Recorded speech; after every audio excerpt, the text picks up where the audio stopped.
பிரியமானவர்களே, ஆண்டவரும் அருமை இரட்சகருமா இருக்கிற இயேசு கிறிஸ்துவின் இனிய நாமத்தினாலே நல்ல காலை பொழுதிலே உங்களை சந்திப்பதிலே நான் அதிகமாய் மகிழ்ச்சி அடைகிறேன். இந்த நாள் முழுவதுமாக நீங்கள் செய்கிற எல்லா காரியத்திலேயும் கர்த்தருடைய கரம் உங்களோடு கூட இருந்து உங்களை நடத்துவதாக. யோவான் சுவிசேஷம் 20ஆம் அதிகாரம் 27ஆம் வசனம் இப்படியாக சொல்லுகிறது. நான் உங்களுக்காக அந்த வசனத்தை நான் வாசிக்கிறேன்.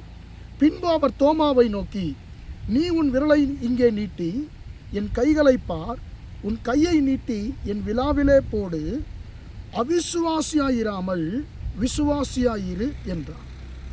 அன்பார்ந்த பிள்ளைகளே, இந்த வசனத்தினுடைய கடைசி பாகம் மீண்டுமாக நாம் பார்க்கும் பொழுது அவிசுவாசியாயிராமல் விசுவாசியாயிரு என்று சொல்லி ஆண்டவர் தோமாவை பார்த்து சொல்லுகிறதை நாம் பார்க்கிறோம். அன்பார்ந்த பிள்ளைகளே, இன்றைக்கு காலை வேளையிலே கர்த்தர் உங்களையும் என்னை பார்த்து சொல்லுகிறார், என் மகனே, என் மகளே, நீ அவிசுவாசியாக இருக்காத, நீ விசுவாசியாக இரு என்று சொல்லி ஆண்டவர் உங்களையும் என்னை பார்த்து சொல்லுகிறார். அன்பார்ந்த பிள்ளைகளே, இன்றைக்கு நம்முடைய வாழ்க்கையிலே நம்ம யாராக இருக்கிறோம்? கர்த்தரை விசுவாசிக்கிற விசுவாசிகளாக இருக்கிறோமா, அல்லது கர்த்தரை சந்தேகப்படுகிற அல்லது விசுவாசியாத அவிசுவாசிகளாய் நாம் இருக்கிறோமா என்பதை நாம் சோதித்து பார்க்க வேண்டும். இந்த வார்த்தையை ஆண்டவர் ஏன் தோமாவை பார்த்து சொல்லுகிறார்? ஆண்டவராகிய இயேசு உயிர்த்தெழுகிறார். அவரை ஏற்கனவே ஒரு சிலர் தரிசித்திருக்கிறார்கள்.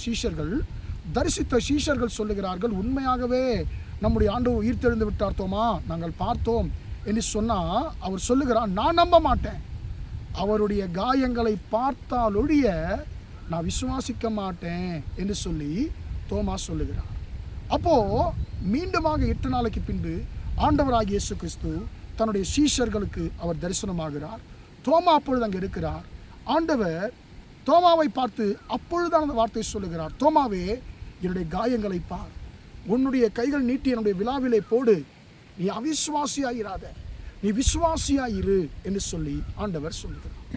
அன்பான பிள்ளைகளே, அடுத்தது ஆண்டவர் சொல்லுகிறார், தோமாவே, நீ என்னை கண்டதினாலே விசுவாசிக்கிறாய், காணாமல் இருந்தும் என்னை விசுவாசிக்கிறவர்கள் அதிக பாக்கியவான்கள் என்று சொல்லி கர்த்தர் சொல்லுகிறார்.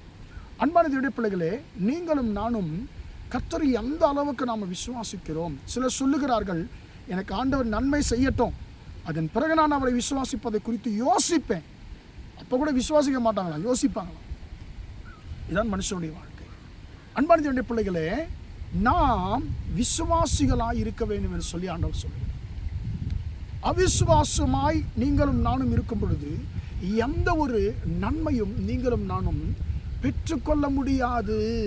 அன்பான பிள்ளைகளே, நாம் 2 ராஜாக்கள் புஸ்தகத்திலே நாம் 7ஆம் அதிகாரத்திலே ஒரு சம்பவத்தை நாம் வாசிக்கிறோம். சமாரியா என்கிறதான ஒரு பட்டணத்திலே மிகப்பெரிய பஞ்சம் உண்டாகிறது. எப்பேற்பட்ட பஞ்சம் என்று சொன்னால் அது சாதாரணமான பஞ்சம் அல்ல. பெற்ற தாய்மார்கள் தங்கள் பெற்ற பிள்ளைகளை கொன்று சமைத்து தின்கின்ற அளவுக்கு மகா பயங்கரமான பஞ்சம். அந்த பஞ்சத்திலிருந்து எத்தனை பேர் ஆண்டவரே நீர் எங்களை விடுதலையாக்கும் என்று சொல்லி கேட்டிருப்பாங்களோ தெரியாது.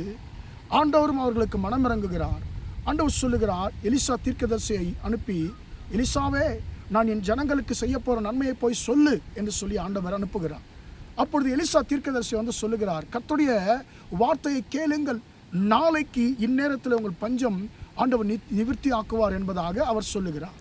அன்பான பிள்ளைகளே, அப்பொழுது ராஜாவுடைய வேலைக்காரன் ஒருவன் சொல்லுகிறான், கர்த்தர் வானத்திலே மதகுகளை உண்டாக்கினாலும் இப்படி நடக்குமா என்று சொல்லி அவர் கேட்கிறார். அப்பொழுது அவர் ஒரே ஒரு வார்த்தை சொல்லுகிறார், நீ அதை பார்ப்பாய், நீ அதை பார்ப்பாய், ஆனால் அதில் சாப்பிட மாட்டாய்.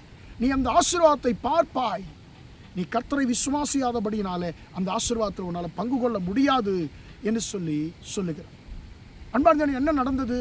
அதே போல கர்த்தர் ஒரு 4 குஷ்டரோகிகளை கொண்டு அந்த ஒட்டுமொத்த சமாரியானுடைய பஞ்சத்தை ஆண்டவர் நிவர்த்தி ஆக்கினார்.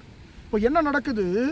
ராஜாவனுடைய அரண்மனையில் தானியங்கள் இருக்கிறது. சத்துருக்கள் என்ன செய்கிறாங்க?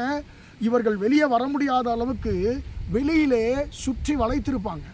அப்போ வெளியே போனால் சத்துருக்களத்தில் நாம் சிக்கிக்கொள்வோம் என்று சொல்லி அந்த சமாரியாவின் வாசலை விட்டு வெளியே வரமாட்டாங்க. இப்போ என்ன நடக்குது?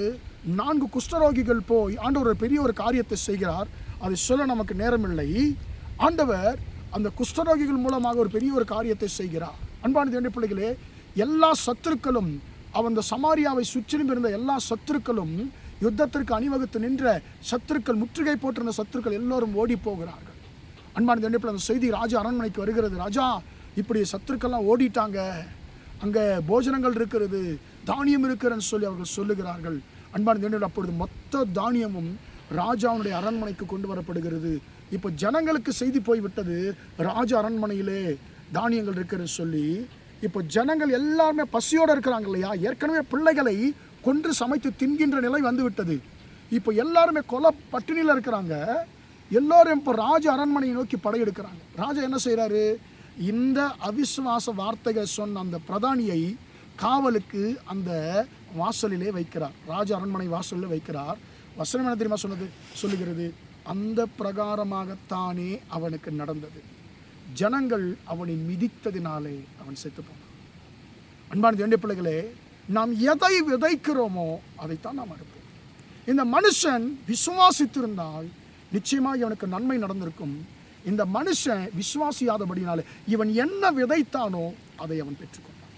எனவே தான் வசனம் சொல்லுகிறது, அன்பான தேவனுடைய பிள்ளைகளே, மனுஷன் எதை விதைக்கிறானோ அதையே அறுப்பான் என்று சொல்லி வார்த்தை சொல்லுகிறது. இன்றைக்கு நாம் நன்மையை விதைக்கிறோமா அல்லது தீமையை விதைக்கிறோமா? நம்ம நன்மையை விதைத்தால் நாம் நன்மை பெற்றுக்கொள்ளலாம், தீமையை விதைத்தால் தீமை பெற்றுக்கொள்ள முடியும். அப்போ விசுவாசியாக இருக்கிறவர்கள் நன்மையை விதைக்க முடியும். விசுவாசம் இல்லாதவர்கள் எப்படி நன்மையான காரியங்களை பேச முடியும்?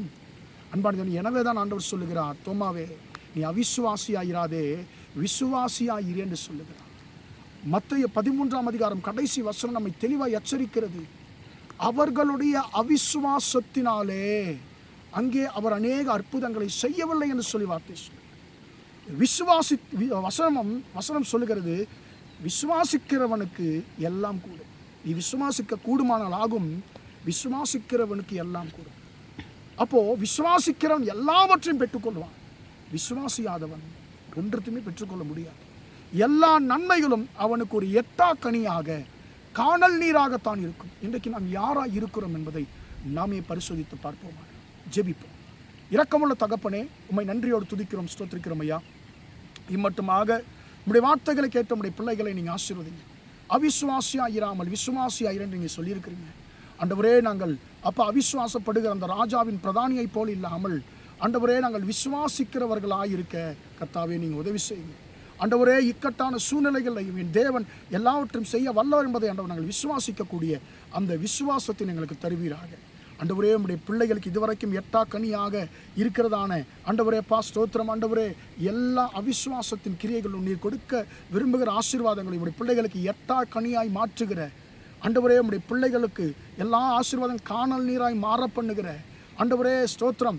எல்லா அவிசுவாசத்தின் சிந்தனைகளும் ஆண்டவரே சுபாவங்களும் இயேசு நாமத்தினாலே உம்முடைய பிள்ளைகளை விட்டு நீங்கட்டும் என்று சொல்லி ஜெபிக்கிறேன். இந்த நாள் முழுவதுமாய் உம்முடைய பிள்ளைகளோடு கூட நீர் இருந்து நடத்தும்படியாக இயேசுவின் நாமத்தில் ஒப்புக் கொடுத்து ஜெபிக்கிறேன், ஜீவனுள்ள நல்ல பிதாவே. ஆமேன், ஆமேன். பிரியமானவர்களே, கர்த்தர் உங்களை ஆசீர்வதிப்பாராக. Praise the Lord, praise the Lord.